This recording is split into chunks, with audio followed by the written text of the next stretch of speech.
Ministerio de Transporte y Obras Públicas convocó para esta tarde a las intendencias de Canelones y Montevideo para poner más en conocimiento sobre un estudio de viabilidad del proyecto del tren tranvía. Según el ministro de Transporte y Obras Públicas, José Luis Falero, la prioridad del gobierno es dejar un estudio técnico para que una futura administración decida qué hacer.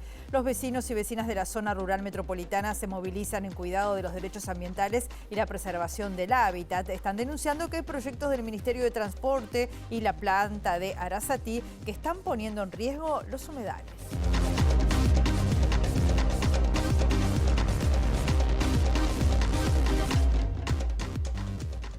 ¿Qué tal? ¿Cómo están? Bienvenidas, bienvenidos a MBD Noticias. Comenzamos con la información con 16 grados a esta hora aquí en Montevideo, en una jornada que va a seguir con el cielo nuboso, cubierto, con vientos soplando del sureste al este entre 20 y 30 kilómetros por hora, con rachas de 40 y una máxima anunciada de 19 grados. Como siempre, viendo las cámaras de gestión de movilidad de la Intendencia de Montevideo, en 33 entre Buenos Aires y Reconquista hasta las 5 de la tarde van a estar trabajando allí en Hormigonado, Molinos de Rafo, entre Odeto y Francisco Miranda, hay trabajos de UTE hasta las 4 de la tarde. Emilio Frugoni, entre Lauro Müller y Gonzalo Ramírez, hay obras de saneamiento hasta las 4 de la tarde. Conocemos los principales títulos que se están destacando a esta hora.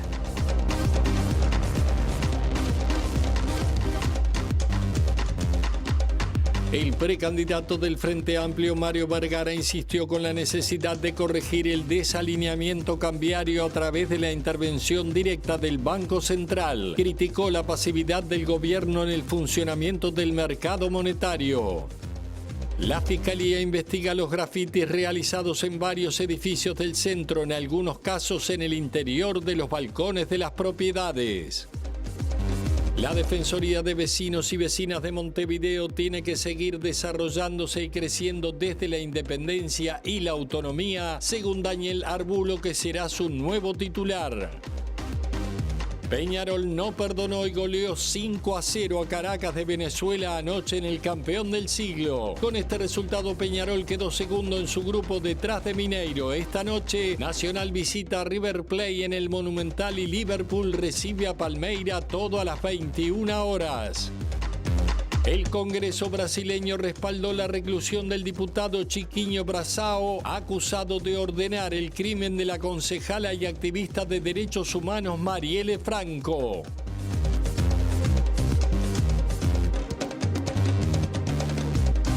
Estamos con noticias del ámbito político porque el precandidato del Frente Amplio, Mario Vergara, dijo que la forma de comenzar a corregir el desalineamiento cambiario que existe hoy en el país debería pasar por una intervención más directa del Banco Central. Criticó al gobierno por su pasividad en el funcionamiento del mercado y agregó que el atraso cambiario de hoy es el más grande de todo el siglo.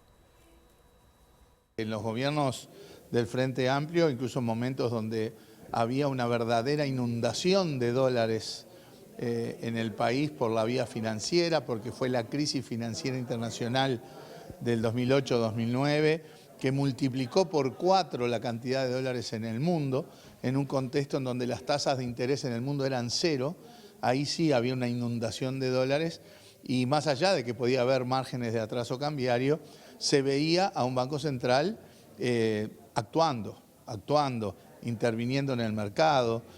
Durante esos años se adquirieron 5, 6, 7 mil millones de dólares que de alguna manera son parte de la fortaleza de las reservas con las que hoy cuenta el Banco Central y por lo tanto había un accionar. Hoy el atraso cambiario es el más grande de todo el siglo. Los propios informes del Banco Central indican un desalineamiento de órdenes del 15%, con lo cual ante la pasividad del gobierno y del Banco Central, que vuelvo a decir, no compran un solo dólar hace más de 2 años y medio. Por lo tanto, creo que la situación hoy es más grave y que la actitud es bien diferente.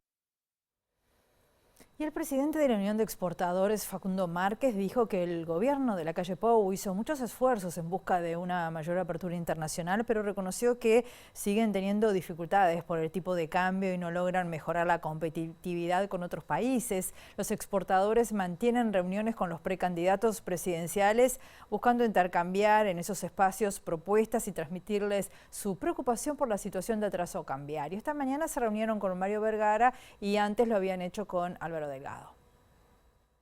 Necesitamos no solamente mantener unas políticas macroeconómicas estables, las institucionales fuertes, todo lo que ya conocemos, las bondades que tiene Uruguay, pero sobre todo y además es tener un país competitivo para lograr salir a competir y atraer las inversiones que son tan necesarias. ¿Es una señal lo que hizo el Banco Central ayer en bajar la tasa de interés? Sí, es una señal. Nosotros sí esperábamos que se diera, va en el sentido correcto. Es necesario, sí, es suficiente, no, hay que seguir trabajando en otras áreas y nosotros también ya lo hemos dicho, el tema de la tasa de política monetaria es importante, pero no es suficiente, hay que trabajar en una cantidad de otras reformas que ayuden a mejorar la competitividad del país. En las últimas horas se generó un debate entre el oficialismo y la oposición sobre la necesidad o no de reformar el Sistema Nacional Integrado de Salud, al surgir voces desde el sector mutual sobre la situación preocupante en que está el FONASA. Según difundió el diario El País, el aporte de rentas generales al FONASA volvió a subir en 2023 y llegó a un récord de 821 millones de dólares, la mayor cifra que se volcó desde que comenzó este sistema. Ante esta información surgieron varias voces de la oposición dando su punto de vista y aclarando el alcance de estas cifras. Una de esas voces es la del ex ministro de Salud Pública, Daniel Olesker, y hacia el móvil vamos de Eduardo Delgado, nuestro periodista que justamente está con el ex ministro de Salud Pública. Buen mediodía, bienvenido Eduardo, adelante. Así es, Rosina, como bien informabas. Bueno, es un tema en agenda, la posibilidad o no de reformar el Sistema Integrado de Salud y más tras conocerse esta cifra que, como tú informabas, digo, el diario El País en la pasada jornada. Y estamos con un actor fundamental, justamente, del Sistema Integrado de Salud en su creación, como fue Daniel Olesker. Olesker, ¿qué implican estas cifras? Algunos hablan que son un déficit. ¿Hay que catalogarlas como déficit o son otra cosa? Bueno, yo creo que hay tres problemas aquí, en los cuales hay desconocimiento o mala interpretación en la nota que se alude. Hay un tema conceptual, hay un tema metodológico y hay un tema político, de política pública. Empecemos por el tema conceptual. En el mundo hay dos formas de financiar la salud, o por un sistema social en la que todos aportan de acuerdo a sus ingresos y reciben de acuerdo a sus necesidades y todos tienen acceso universal, Costa Rica, Francia, Israel, buena parte de Europa, y es el que optó Uruguay, o que cada uno se pague su salud. El que tiene plata tiene salud, el que no tiene plata no tiene. Estados Unidos, con 30, 40 millones de personas sin cobertura de salud. Uruguay optó por el sistema social. Entonces, ¿qué dice la ley? Que se va a financiar con aportes de los trabajadores, aportes de los jubilados, aportes de los empleadores, y cuando a esto se le van a sumar para cubrir sus insuficiencias financieras, aportes de rentas generales. O sea que este tripartito ya está en la ley. O sea, esto no es un problema de déficit, es un problema de cuál es el monto que el Estado pone. ¿Y es normal en los otros países que justamente el Estado ponga dinero? Bueno, en Israel, por ejemplo, donde los niveles salariales son más altos, ese fue el caso que estudiamos, en aquel momento el Estado ponía el 20% y los aportes de empleadores y empleados el 80% y jubilados el 80%, o sea, que era el 20%. Entonces, vamos a lo segundo, que es el dato. Bueno, el dato bien de desconocimiento de cómo se hacen las cuentas, ¿no? Es decir, están dólares corrientes. Con el nivel de atraso cambiario que hay en el Uruguay, no se puede analizar la cosa en dólares corrientes. Supongamos que el dólar en vez de a 38 tuviera a 50 o a 45, en vez de 800 millones de dólares eran 730, 720 o 710. Entonces, es una comparación que no sirve. ¿Cuáles son las dos comparaciones que se podrían hacer? Una, ¿qué porcentaje del total del gasto cubre rentas generales? Y eso es en un entorno a un 30% ya desde 2018. O sea, eso no aumentó con el tiempo, eso vino más o menos normal, aumentó un poco en este último tiempo, pero levemente, ¿no? Para hacer una especie de... O sea que la participación del Estado y de rentas generales luego del ingreso de los jubilados, porque hasta antes era mucho más baja. Pero recordemos que los jubilados tienen las cápitas más altas y solo aportan el 4,5, porque no hay aporte del empleador. Entonces la diferencia, lo que le tiene que subsidiar solidariamente el conjunto, es muy alto. Y es más o menos el 30%. O sea que no hay nada que alarmarse de eso y es bastante razonable. Podría ser un poco menor, nosotros habíamos estimado cuando hicimos la reforma que en el largo plazo, cuando ingrese todos los jubilados, iba a andar en 25%. O sea que estamos dentro de los márgenes razonables. Y lo tercero es un tema de política pública, porque los ingresos que no son de rentas generales, ¿de qué dependen? De la masa salarial. Depende de cuál sea el salario de la persona, porque sobre eso aporta un 4,5 el trabajador, un 5 el empleador, o cuánto es la jubilación, que se aporta un 4,5. Y este gobierno bajó los salarios y las jubilaciones. Entonces es obvio que el aporte que viene de salarios y jubilaciones sea menor porque este gobierno bajó los salarios y por lo tanto que tenga que aumentar el componente de rentas generales, porque los costos en salud no se adecuan a la baja de los salarios y jubilaciones que hizo este gobierno. O sea, que está bien que haya, digamos, un aporte de rentas generales, no es un déficit, es una contribución del Estado solidaria con los que menos tienen. Segundo, el cálculo no se puede hacer en dólares corrientes, lo mejor es hacerlo en términos de porcentaje del gasto, y en eso hay una tendencia levemente creciente. Y tercero, ese levemente creciente se explica porque este gobierno bajó los salarios y las jubilaciones. Olesker, muchas gracias por estos minutos, muy amable. A ustedes. Rosina, aquí la explicación del ex ministro de Salud Pública y, como decíamos, actor fundamental en la creación del Sistema Integrado de Salud sobre estas cifras que se deben a conocer en estas jornadas. Muy bien, Eduardo, muchas gracias. Y seguimos hablando de la campaña política. El precandidato a la presidencia por el Frente Amplio, Mario Vergara, dijo hoy que mantiene su precandidatura porque así lo decidió la mayoría de convocatoria serenista. Vergara agregó que la polarización interna que está viviendo el Frente Amplio está dificultando el crecimiento de una expresión genuina como son los espacios serenista y astorista. En la interna del Frente Amplio se ve una creciente polarización que obviamente no se cumpliría obviamente el objetivo de haber revertido esa polarización y tampoco otro objetivo político importante que nosotros tenemos, que era el reflejo de un espacio que es muy importante dentro del Frente Amplio, que es el espacio serenista, el espacio astorista, el espacio progresista. La polarización dificulta enormemente una expresión genuina de estos espacios en ese contexto, con lo cual probablemente esa expresión se va a ver con más nitidez en la elección nacional de octubre. La evaluación no es de Mario Vergara, la evaluación es de convocatoria serenista y la inmensa mayoría de los sectores de convocatoria serenista el mes pasado mantuvieron sí la postura de mantener nuestra precandidatura. Ahora vamos a estar, seguimos evaluando. La precandidata presidencial por el Partido Nacional, Laura Raffo, propone crear 15.000 puestos de trabajo para jóvenes y personas que no culminaron el ciclo básico. A su vez, destacó la importancia de votar en las internas.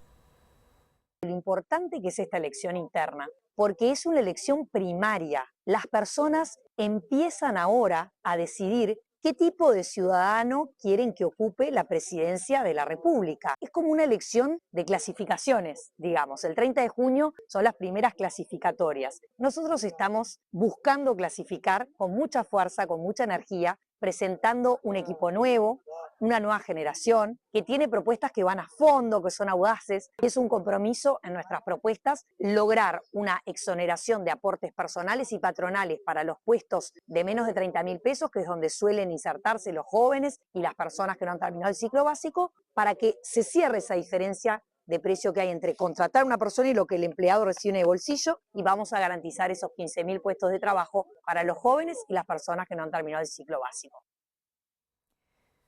El expresidente de la República, José Mujica, alertó sobre la marcha de la campaña rumbo a las elecciones internas. El líder del MPP valoró la forma de comunicación del presidente Lacalle Pou e insistió con la posibilidad de que quien resulte ganador de las elecciones de octubre próximo done gran parte de su sueldo.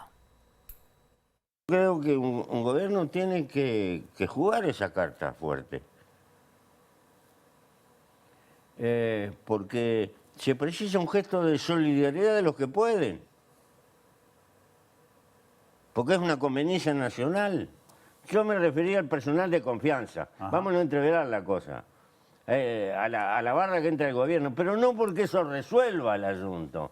No, lo resuelva metiéndole la mano en el bolsillo a 40, 50 mil tipos que tienen posibilidad. Pero para meterle la mano en el bolsillo hay que tener autoridad moral, porque si no le pongo a los otros, yo no pongo nada. Esa es la cosa. Ellos tienen una manera de pensar, está macanudo. Que piense como quiera, a mí me importa 3 pepinos, yo sé que no van a poner un mango de ellos. Porque siempre fueron así. Y Mujica habló también sobre la situación política que se vive en Argentina. Dijo que si bien no tiene previsto entrevistarse con el presidente de ese país, con Javier Milei, no descarta que en un futuro puedan llegar a coincidir en una charla. El exmandatario calificó a Milei como un fanático convencido y muy agresivo. Es un hombre fanático, convencido y muy agresivo. Pero bueno. Es lo que hay, valor. Llegó por una reacción de la gente, cansada de una inflación. La hiperinflación vuelve loco a los pueblos. El ejemplo que le puse de Hitler, la República de Weimar sucumbió por eso. Una hiperinflación. Es un fenómeno insoportable. Y algunas otras cosas, seguro. El exmandatario dijo que estos fenómenos de hiperinflación que acucian a los pueblos se han repetido en la historia y son peligrosos. Puso como ejemplo a la Alemania de Weimar, que sucumbió ante el ascenso del régimen nazi que desembocó en la Segunda Guerra Mundial. Me preocupa, sí. Me preocupa. ¿En qué sentido? Quiero mucho al pueblo argentino. Hay muchos uruguayos que viven allá. Y a nosotros nos conviene que una Argentina ande bien y Brasil ande bien. Nos favorece. El Zunca realizó hoy un paro general parcial de 9 a 13 horas por la muerte de 2 trabajadores en siniestros laborales, uno en el mes de enero, otro en abril. Daniel Diverio, secretario general del Zunca, dijo que el año pasado cerró con más de 3.000 accidentes laborales en este sector. El sindicato reclamó nuevamente un diálogo nacional sobre seguridad y salud laboral y además impulsar la aprobación de la ley nacional sobre estos temas, así como también la necesidad de crear una fiscalía especializada en accidentes laborales. El Zunca informó que uno de los trabajadores era Antonio Moreno, de 66 años, quien falleció a causa de la caída de una carga de planchas de mármol desde un camión que maniobraba marcha atrás. El accidente se registró el 2 de abril en una marmolería ubicada en la ciudad de Maldonado. El otro accidente fatal fue el 13 de enero y se llevó la vida de Martín Eduardo Mastandrea, de 46 años. En este caso, el siniestro fue en los talleres de Citroën ubicados en Inca y La Paz, donde se realizaban trabajos de obra. Hubo un cierto aumento en el 2023. En 2019 creo que tuvimos la construcción algo así de 2.900 siniestros laborales. Este 2023, que es el último dato que tenemos, superamos los 3.000 largamente. Algunos dicen porque hay más puestos de trabajo, solo creemos que acompañado de eso lo que pasa también es que menos controles en cuanto a lo que tiene que ver el cumplimiento de las normativas y las obras propiamente. Y eso genera, está claro, mayor irregularidad, más informalidad, y si nosotros analizamos que el 70% de los siniestros mortales, sea en obras o centro de trabajo, que no están organizados, que no están controlados, bueno, con más razón decimos, es necesario mayores inspecciones, mayores controles del Estado para que ese tipo de cosas no sucedan. Estos 2 compañeros fallecidos, uno en una obra que ni siquiera estaba registrada como obra posiblemente, el otro compañero que falleció en el Pinar también, una obra que ni siquiera estaba registrada. No nos puede estar pasando eso en el 2024 con toda la tecnología que hay y la posibilidad misma de controlar de mejor manera, ¿no? Por demoras en la elección de la gerencia general, renunció Daniel Menéndez como delegado del sector minorista, esto es en la Unidad Agroalimentaria Metropolitana. El director renunciante expresó fuertes diferencias con el presidente de la UAM, Daniel Garín, a quien señala por su mal relacionamiento. Este jueves habría una reunión de directores sociales para justamente evaluar esta situación. El director en representación del comercio minorista, Daniel Menéndez, renunció este martes luego de una fuerte discusión con Daniel Garín por la designación del cargo de gerente general vacante desde hace 5 meses, según reconstruyó El Observador y confirmó MBD Noticias. La renuncia es a título personal porque el lugar en el directorio es de las gremiales de comercio minorista que deberán designar un nuevo delegado. La dimisión se dio en la última sesión en el marco de una discusión que terminó a los gritos, motivada por dilaciones generales por inacción de Garín, según Menéndez, en el proceso para designar un nuevo gerente general. Para ocupar la gerencia general vacante, la UAM contrató una consultora para la selección, pero la demora en reunirse y tomar la decisión en distintas ocasiones provoca que cuando se le ofrece a la persona seleccionada ya había aceptado otro trabajo, lo que ocasionó el intercambio en el directorio con Garín. Consultado por MBD Noticias, el titular de la UAM señaló que hace 5 meses no hay gerente general y los 3 gerentes del área están cubriendo la tarea. Garín aclaró que la función se está cubriendo y no hay un vacío organizativo, más allá que es importante que se cubra el cargo, por lo que se convocará al directorio el próximo martes 23 de abril. Hacemos una pausa muy breve, volvemos enseguida.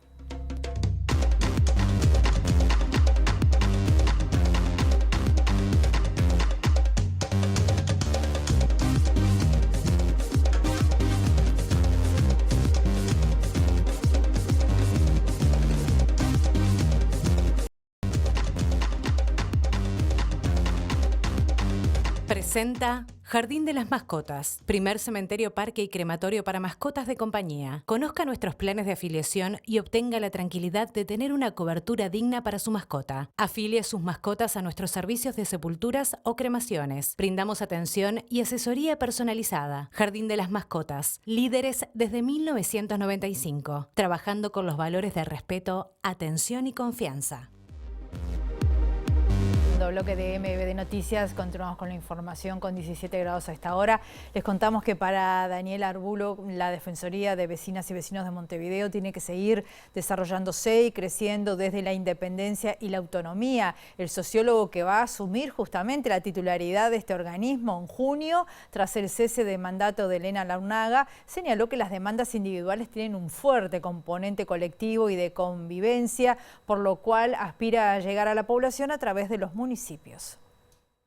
Pocas veces esos reclamos son exclusivamente individuales. Cuando hay un reclamo de ruidos molestos, es difícil que ese reclamo sea de una sola persona. Tiene que ver con la convivencia en el barrio, tiene que ver con la forma en que dialogamos entre vecinos y vecinas, tiene que ver con la necesidad de sentirse escuchado o escuchada por el Estado y el sector público, de ambas partes, y entonces, cuando nosotros arribamos a esa conclusión, bueno, veamos las causas de esa ausencia de diálogo o ausencia de respuesta del Estado.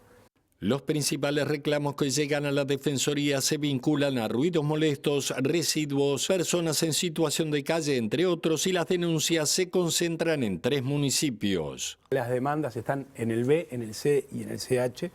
Y esto no quiere decir que los problemas de vecinos y vecinas están concentrados en la costa y el centro del departamento. Y es un desafío. Ahí hay trabajos que hacer, sobre todo con los municipios. Hay una experiencia muy interesante con el municipio B. Hay un convenio entre la Defensoría y el municipio B vinculada con generar mediaciones y articulaciones entre vecinos y vecinas. Arbulo reconoce que se pueden generar tensiones entre la Defensoría, la Junta y el gobierno departamental al plantear ausencia de respuestas a situaciones planteadas. Bienvenida la atención y de hecho parte de la función principal es generar esa propia atención de la Defensoría. La clave es, esta es una institución que tiene que seguir desarrollándose, que tiene que seguir creciendo y que tiene que hacerlo desde la independencia y desde la autonomía. Bueno. La independencia y la autonomía tiene su gran esfuerzo. El Ministerio de Transporte y Obras Públicas convocó para este jueves a las intendencias de Canelones y Montevideo para ponerlas en conocimiento sobre un estudio acerca de la viabilidad del proyecto del tren tranvía. Según el ministro de Transporte y Obras Públicas, José Luis Falero, la prioridad del gobierno es dejar un estudio técnico para que una futura administración decida qué hacer.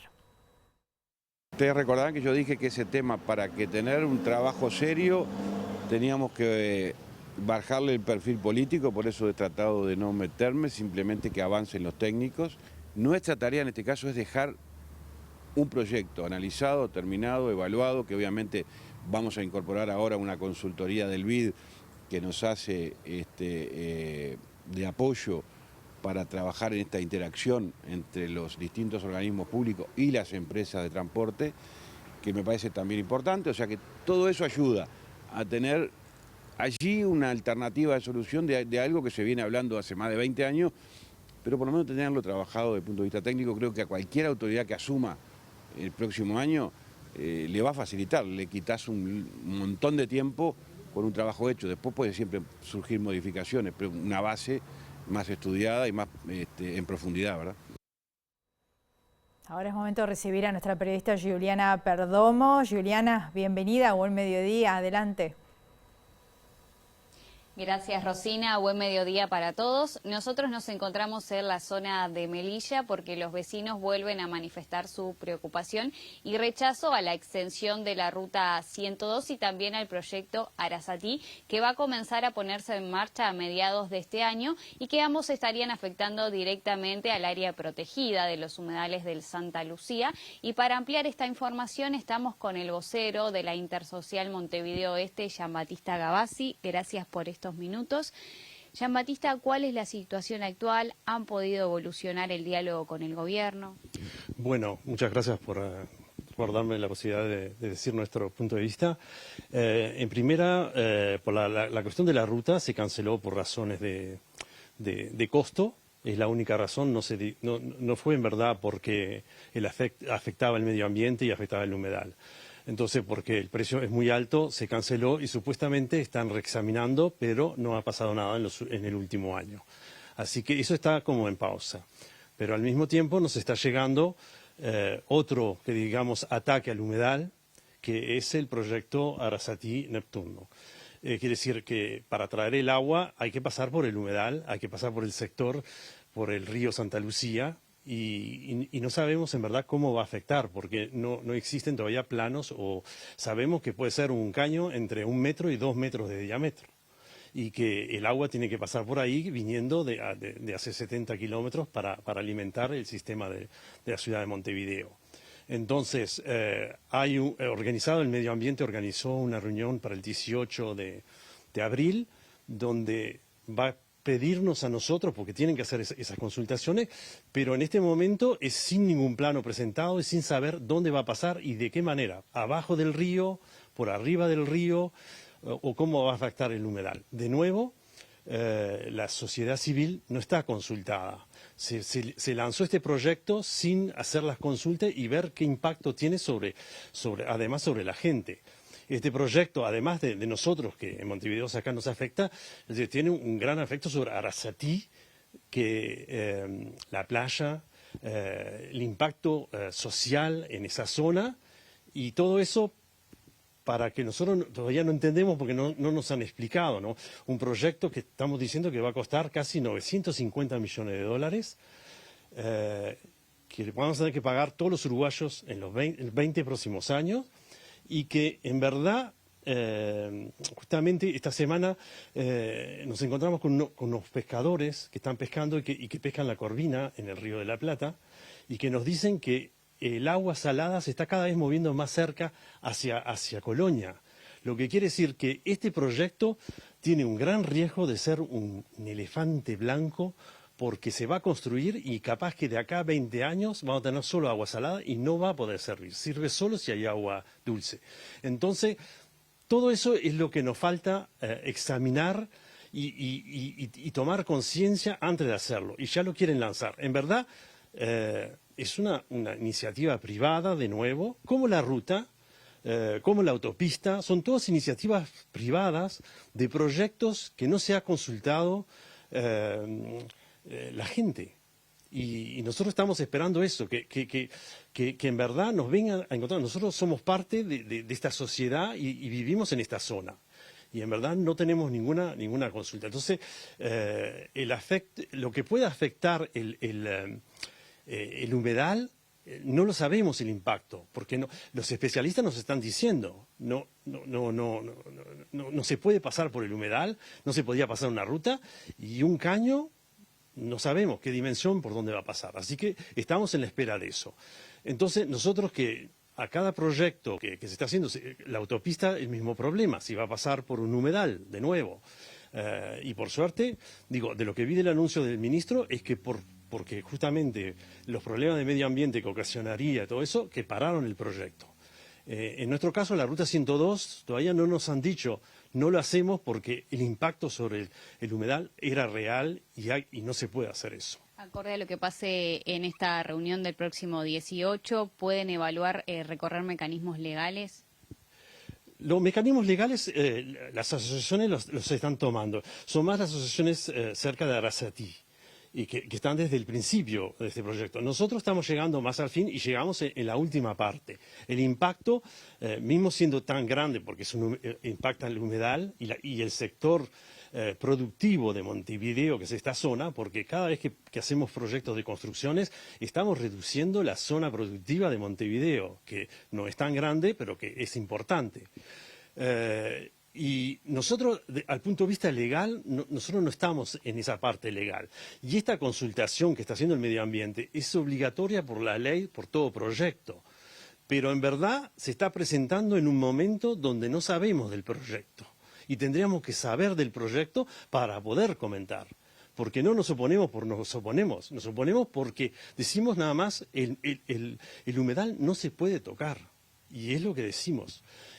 Y bueno, después está la otra parte, que es toda la cuestión financiera, que decimos, todo uruguayo tenía que preocuparse, porque 50 millones durante 20 años que tendremos que pagar por un proyecto, que eso es al empezar, evidentemente, no hay ningún proyecto público que empieza a un precio y termina ese precio, así que no sabemos cuánto va a terminar y cuánto va a durar.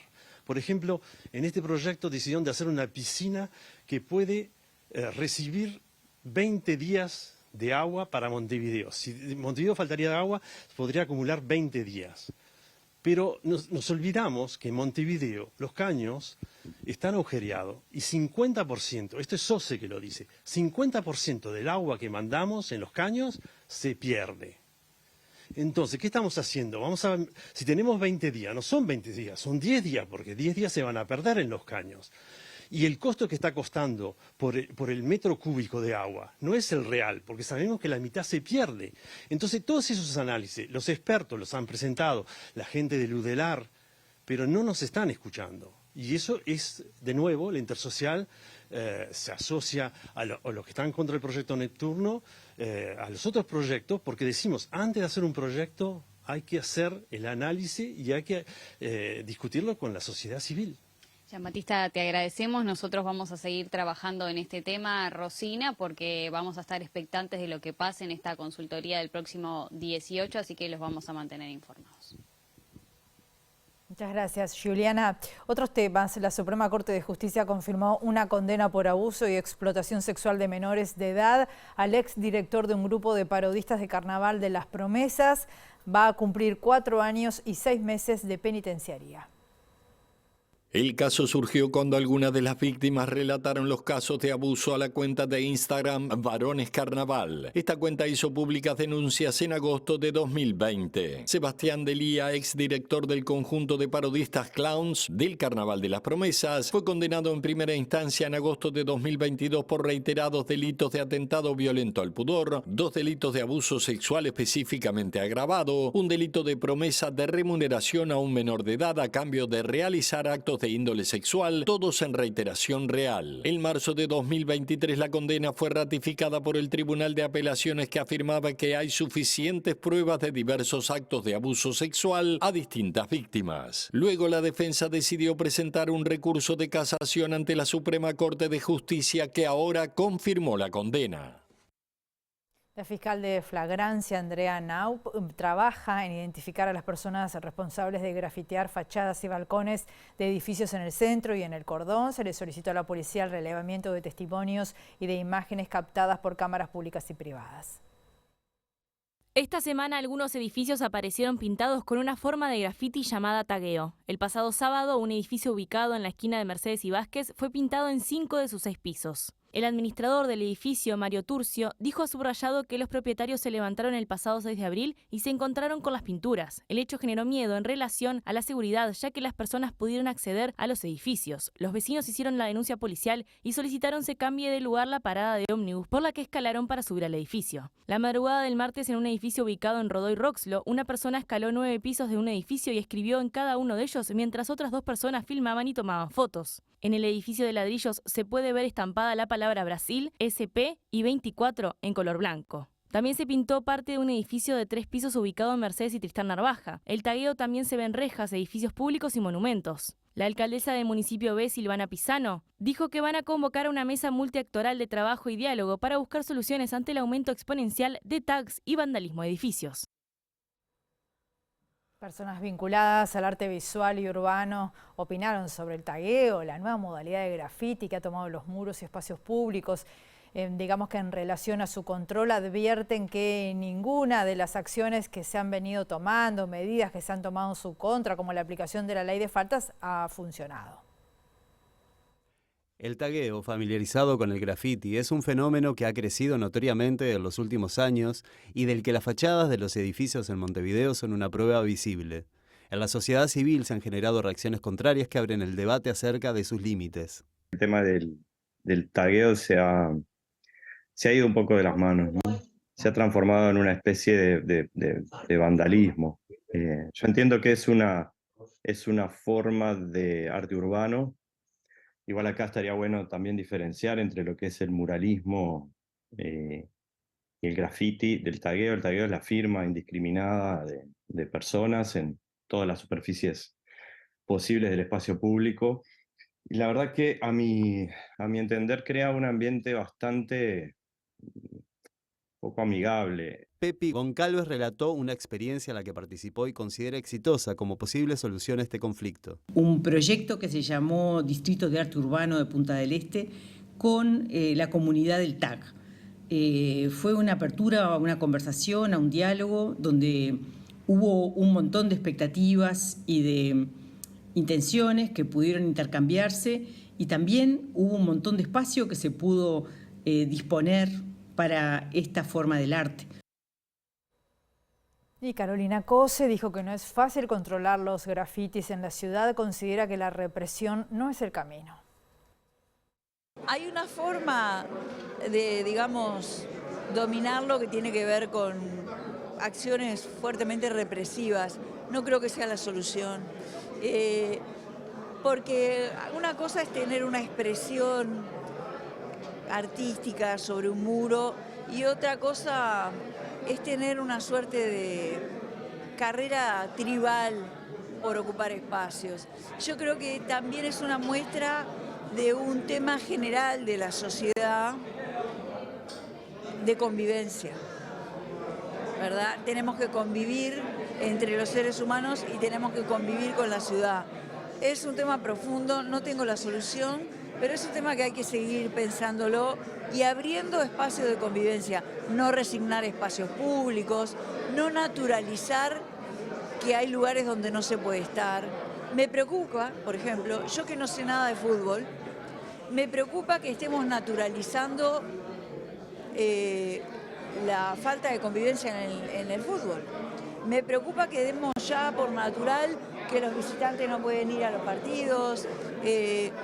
Me preocupa que no tengamos en cuenta el rol social que tienen en los territorios los clubes, que fue así como nacieron. Ese, por ejemplo, es un fenómeno de falta de convivencia que creo que había que darle una miradita, más que una miradita. La Universidad de la República, la Intendencia de Montevideo y la Federación de Estudiantes Universitarios del Uruguay recibieron anoche a la nueva generación del UDELAR en un tocó venir que contó con espectáculos, encuentros y puntos de información. El rector de la universidad, Rodrigo Arim, dijo que a pesar de las dificultades presupuestales, la UDELAR tiene nuevas propuestas este año.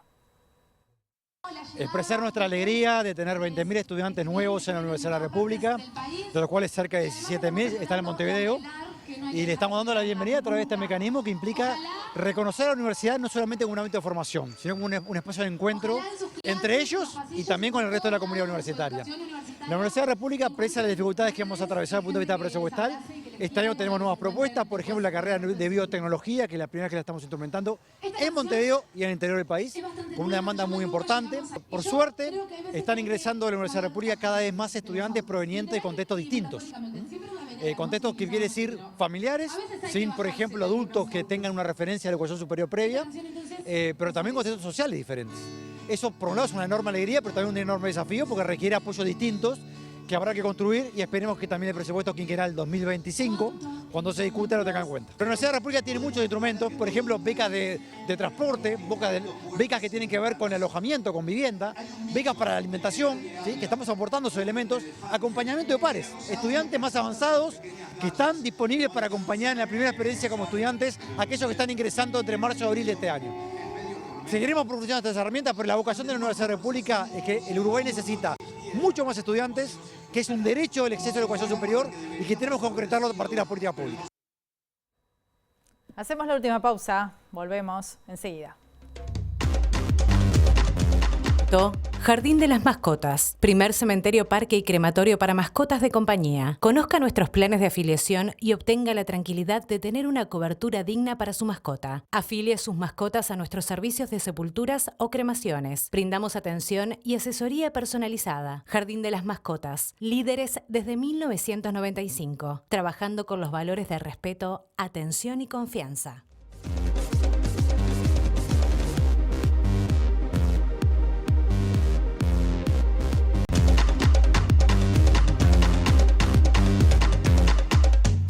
Bloque de MBD Noticias, continuamos con la información y en el ámbito deportivo Peñarol consiguió su primer triunfo en la Copa Libertadores, derrotó 5-0 al Caracas de Venezuela para quedar segundo en su grupo. Allí estuvo Maximiliano Silvera y otros 2 tantos de Javier Méndez. Maximiliano que colocó 3.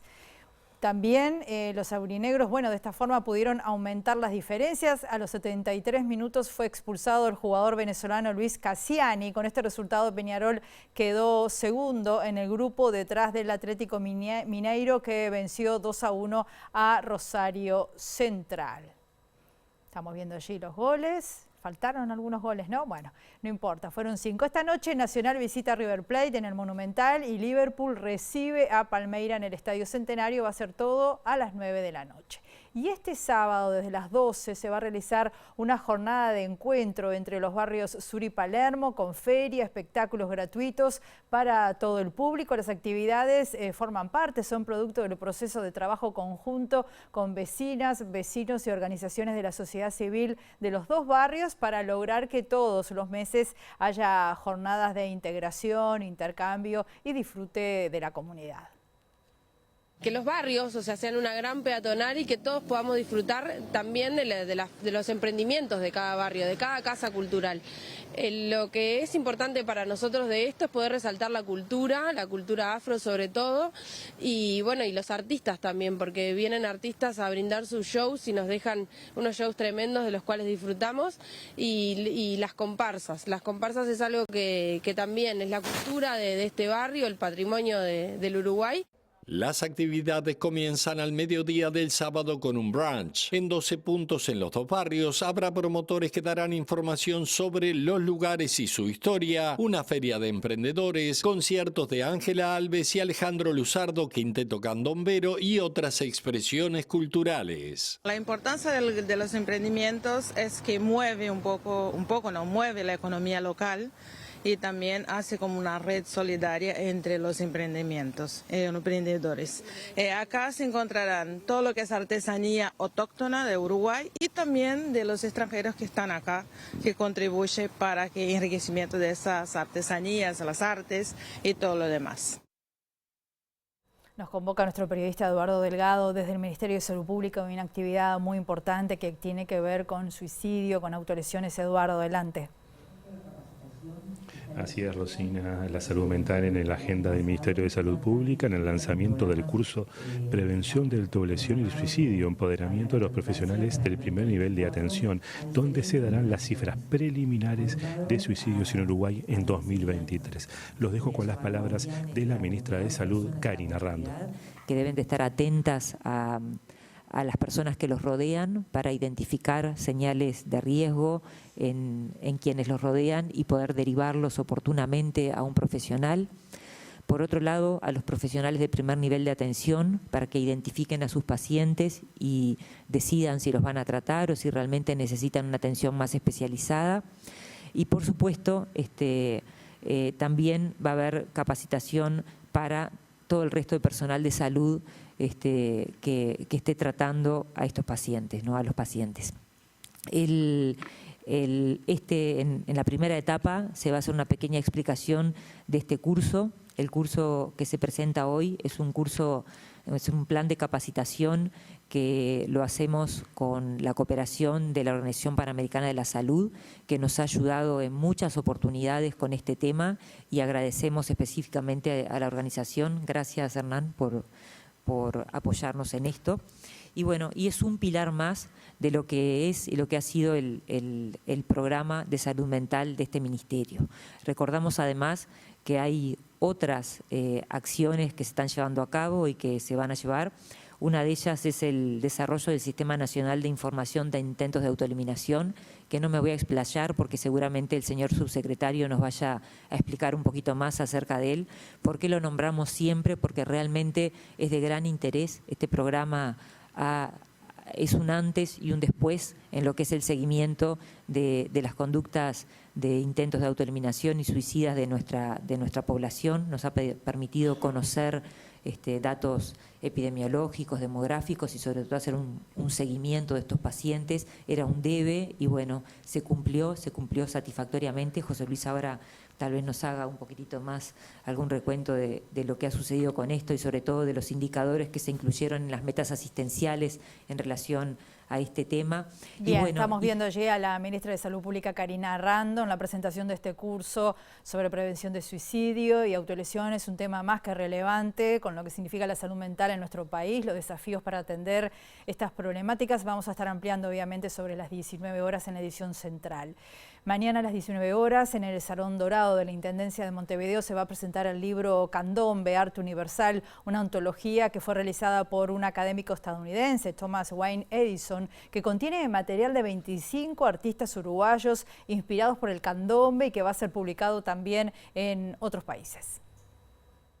La antología se llama Candombe, Arte Universal y consiste de una colección de poesía, trabajos escritos y artes visuales, y todos están alrededor del tema de candombe. Y es importante especialmente para la diáspora africana porque hay muchas personas, bueno, personalmente hay muchas personas que no saben dónde queda Uruguay y hay otras personas que no saben nada de candombe. Por eso esta antología va a ayudar a educar a las personas fuera de Uruguay sobre la cultura afrodescendiente en Uruguay. En los años 1970 había un movimiento en que académicos empezaron a estudiar la presencia negra o afrodescendiente en otras partes de los Estados Unidos. Lo interesante es durante la esclavitud, solamente 5% de los africanos llegaron a las Américas. Los demás llegaron a otros lugares. Por eso habían líderes en un camino de investigación, se llama estudios afrohispanos. Y yo sigo con esa tradición, pero lo que pasa por la distancia, hay pocos investigadores.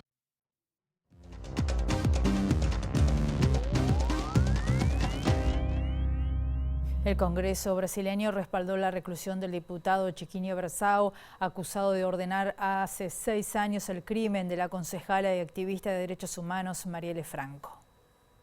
Los diputados decidieron mantener la prisión preventiva del legislador Chiquinho Brassau, acusado de ser uno de los autores intelectuales del asesinato de Marielle Franco, ya que, como marca la Constitución, los congresistas debían autorizar la prisión del diputado tras su detención y encarcelamiento en marzo junto a su hermano Domingos Brassau, consejero del Tribunal de Cuentas de Río de Janeiro, y Rivaldo Barbosa, ex jefe de la Policía Civil de esa ciudad, en un operativo ordenado por el Supremo Tribunal Federal. La sesión se saldó con 277 diputados a favor, 129 en contra y 28 abstenciones, superando así la mayoría absoluta necesaria en este caso, al tiempo que entre los contrarios a la medida figuran los legisladores del Partido Liberal, al que pertenece el expresidente ultraderechista Jair Bolsonaro. Los hermanos Brassau están acusados de ordenar el crimen porque, según las investigaciones, la actuación de la concejala estaba perjudicando sus negocios turbios en tierras situadas en zonas controladas por milicias paramilitares en Río de Janeiro, mientras que Barbosa, quien se tornó jefe de la Policía Civil de la capital carioca un día antes del asesinato de Marielle, está acusado de ayudar a planear el crimen y obstruir las investigaciones. Marielle Franco, madre feminista afro y líder en una favela, fue acribillada a balazos junto a su chofer Anderson Gómez el 14 de marzo de 2018 cuando regresaba a casa tras un acto político, crimen que, según las investigaciones, fue ejecutado por los ex policías militares Ronnie Lessa y Elcio de Queiroz, que fueron arrestados el 12 de marzo de 2019, un año después del homicidio. Nos vamos, volvemos a las 19 horas en la edición central o a las 8 de la mañana tempranito. Mañana la primera edición de MBD Noticias. Que pasen bien, hasta luego.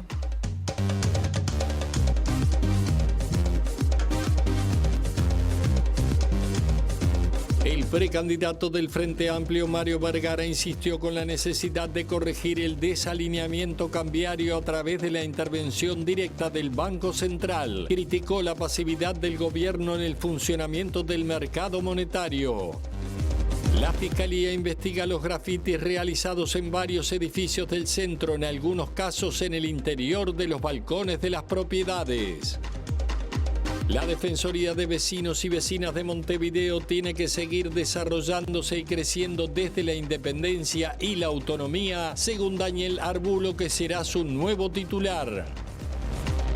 Peñarol no perdonó y goleó 5-0 a Caracas de Venezuela anoche en el campeón del siglo. Con este resultado, Peñarol quedó segundo en su grupo detrás de Mineiro. Esta noche, Nacional visita a River Plate en el Monumental y Liverpool recibe a Palmeira, todo a las 21 horas. El Congreso brasileño respaldó la reclusión del diputado Chiquinho Brassau, acusado de ordenar el crimen de la concejala y activista de derechos humanos Marielle Franco. El Ministerio de Transporte y Obras Públicas convocó para esta tarde a las intendencias de Canelones y Montevideo para ponerlas en conocimiento sobre un estudio de viabilidad del proyecto del tren tranvía. Según el ministro de Transporte y Obras Públicas, José Luis Falero, la prioridad del gobierno es dejar un estudio técnico para que una futura administración decida qué hacer.